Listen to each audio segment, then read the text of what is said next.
પણ જ્યારે ગોડસેની વાત આવે છે ત્યારે તમને કોર્ટ સ્ટેટમેન્ટનો મુદ્દો આવે છે અને આ કોર્ટ સ્ટેટમેન્ટ છે એને જ લઈને આ નાટક ભજવાઈ રહ્યું છે એવું આયોજકોનું કહેવું છે.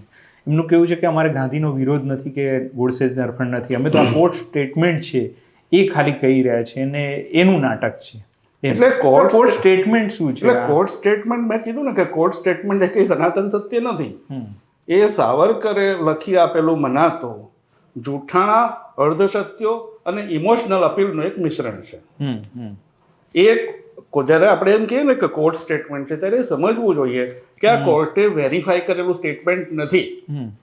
આ કોર્ટે તમને તમારે જે કહેવું હોય એ કહેવાની છૂટ આપી, એમાં તમે સલુકાઈપૂર્વક અને દુષ્ટતાપૂર્વક રજૂ કરેલું જૂઠાણું અને અર્ધસત્યોનું મિશ્રણ છે જે લોકોને ઉશ્કેરવા અને તમારું જે હત્યાનો ભયંકર પ્રયાસ. અને મેં કીધું ને કે એમાં ગાંધીજી દેશને નડતા હતા એવી આખી કોઈ વાત જ નહોતી.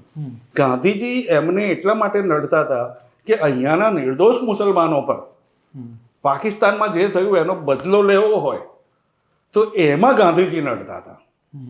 એટલે એમણે માર્યા ને એ વસ્તુને જસ્ટિફાય એમણે આ કોર્ટ સ્ટેટમેન્ટમાં કરી છે. હવે કોર્ટ સ્ટેટમેન્ટથી કોર્ટે પ્રમાણિત કરેલું નથી.